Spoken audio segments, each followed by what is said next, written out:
Here are the right expectations. First, you've got to remember, and this goes for the dealership, the dealer principal, the general manager, the retail sales manager, you've got to understand that outside sales is very different than retail sales on the showroom floor.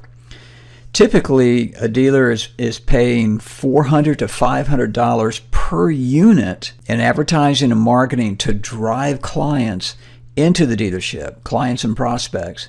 And the inside person merely has to wait around until they get there. With outside sales, we have to earn our own. We have to go out and hunt. So it's a process. It's not an event. In inside sales, the longer the time passes after someone's visited the dealership, the less likely they are to buy from you.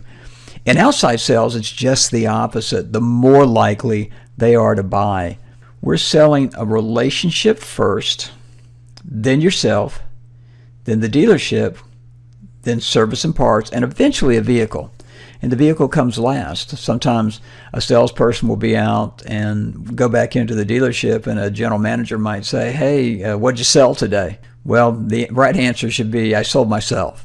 It's going to take 3 to 5 calls before they're even ready to give you the right to quote. You have to earn that. And they might not be ready to buy for 6 months or even a year. But the more we call on, the more opportunities we'll have. So again, it's about relationships. And that's what we're doing. It takes time to develop those.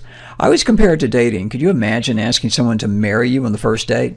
That's what it's like asking to buy a vehicle in outside sales on the very first sales call. It takes time, and you have to be patient. You have to work the numbers. I can't say this enough. Without the right numbers, you will fail. We're going to talk about those numbers in some of our upcoming modules, and I want you to remember that point. You can have quality sales calls and very few of them, and you're going to struggle. You can have massive calls that are average, and you can be successful. So the numbers do count. Don't cold call. I'm telling you guys, it'll depress you. Typically, on about 20 outside cold calls, you're going to maybe meet 1 or 2 decision makers. I had an interesting young man who was cold calling. He made 200 cold calls in 2 weeks, got no results. He went under our program, started asking the right questions, started following the procedures, and within 4 weeks, he was already ready to close 9 vehicle sales. That's a little unusual, but he was following what we teach down to the T. So remember, don't depress yourself with cold calling. Guys who like to cold call typically are guys who don't like to prepare. So it's about preparation. Be organized. It is the way to riches. Guys, if you don't know who you called on last week and you don't have your follow-up procedures in place, it's kind of like the movie Groundhog Day with Bill Murray. You're gonna wake up and you're gonna experience the same thing day after day after day. So do be organized. We'll talk about organizational things and things you should be aware of as we go forward. Do create a sales and marketing plan. Very important. Without a daily plan, a weekly plan, a monthly plan, and even an annual plan, you'll never reach your true potential. Just trust me on this one. The men and women who come into this business and come into it without a plan are pretty well guaranteed they're going to fail. So do have a plan. We have a planning form, and guess what? It works, provided you will. There's a PDF version right below this module that you can download, and you can start filling out your own plan. We've made it very, very simple for you.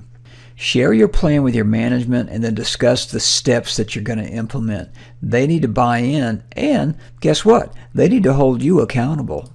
Part of your plan is the daily to-do list with each item assigned a priority. I always say it's easy as ABC or 1, 2, 3.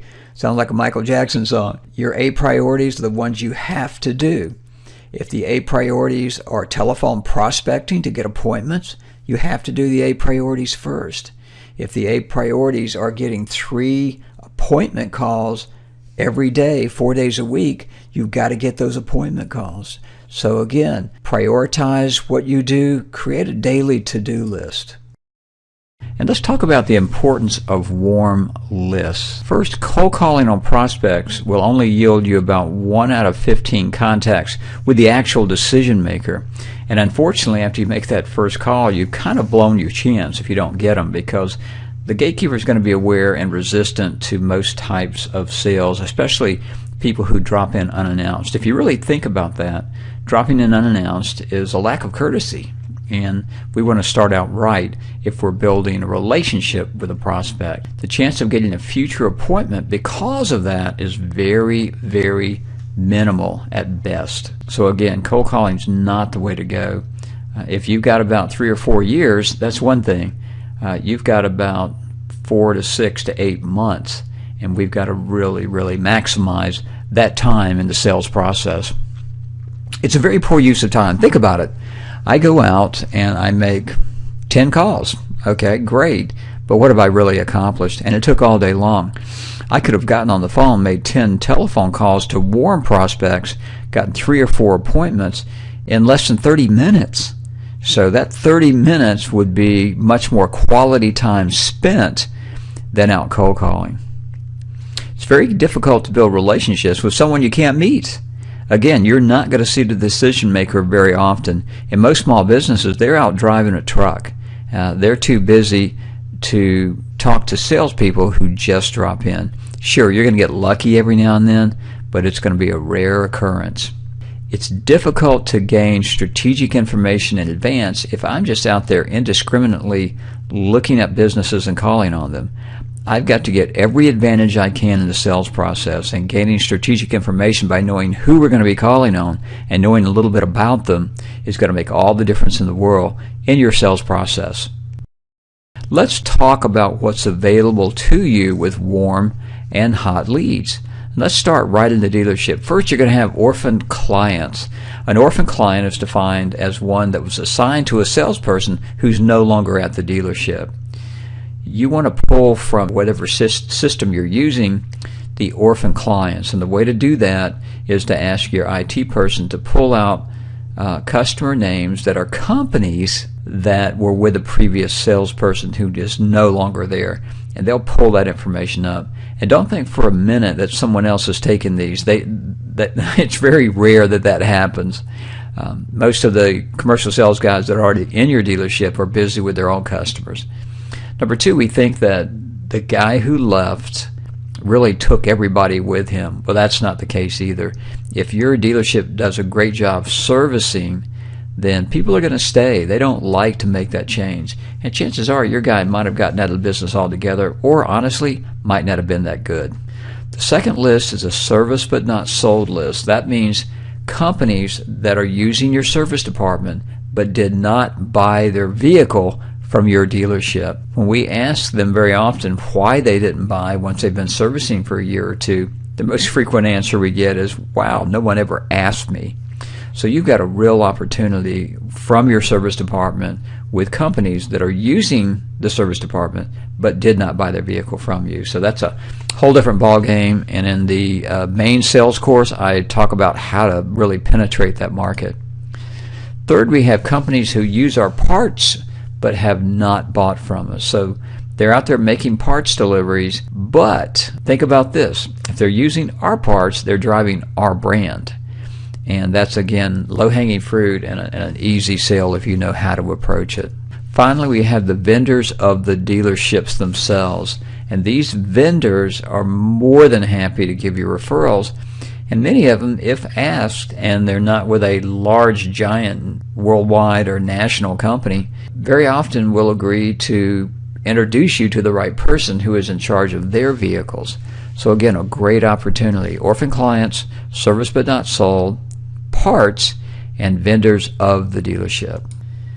What are the keys to working the list? Well, very simply, review all companies to determine if they've been transferred to other sales staff or they've been abandoned. So you'll want to take that list of orphan clients and you'll want to take it around to the rest of your commercial guys if you have a team there and find out if anybody now has that client. If they don't, it's fair game. Well, we like to encourage dealerships too. If no one's called on them in 6 months, they're also fair game. You want to study our scripts and letters for the orphan clients. That's attached to this module right underneath it. You want to set up lists segmented for mailing purposes. What does this mean? It means we're going to divide our list of 200, 300, however many we have from orphan clients and service but not sold vendors parts And we're going to divide them up in email segments where we can mail out pieces either electronically or the old post office way.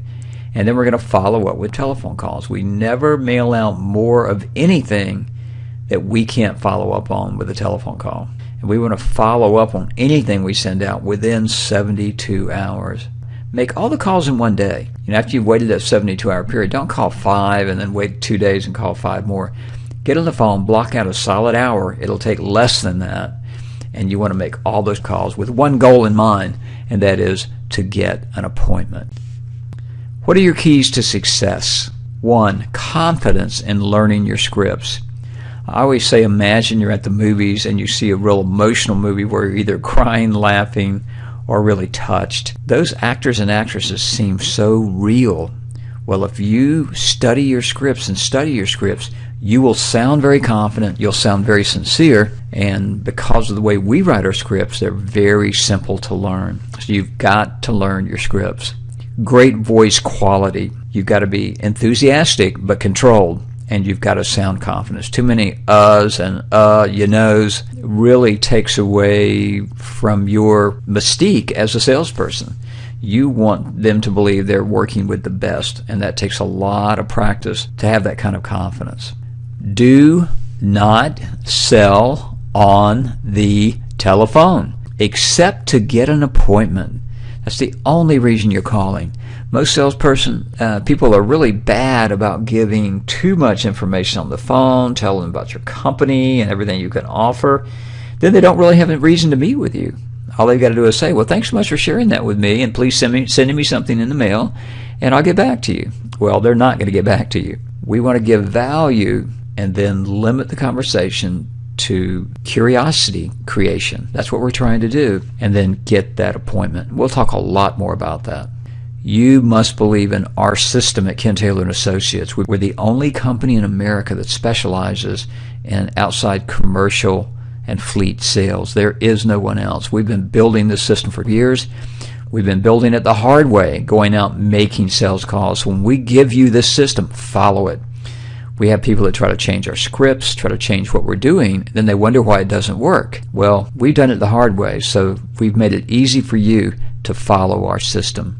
Do your homework before you ever pick up the phone and call anyone from a warm list or a hot list or even a cold list. Go to the internet, find out a little bit about them, find out about their sales history, find out about their service history with you. And if you do your homework, you'll be very, very prepared. And that's really what we're after.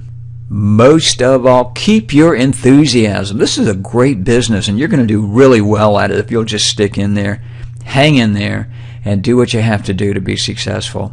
It's a great opportunity. Trust me, it will pay dividends.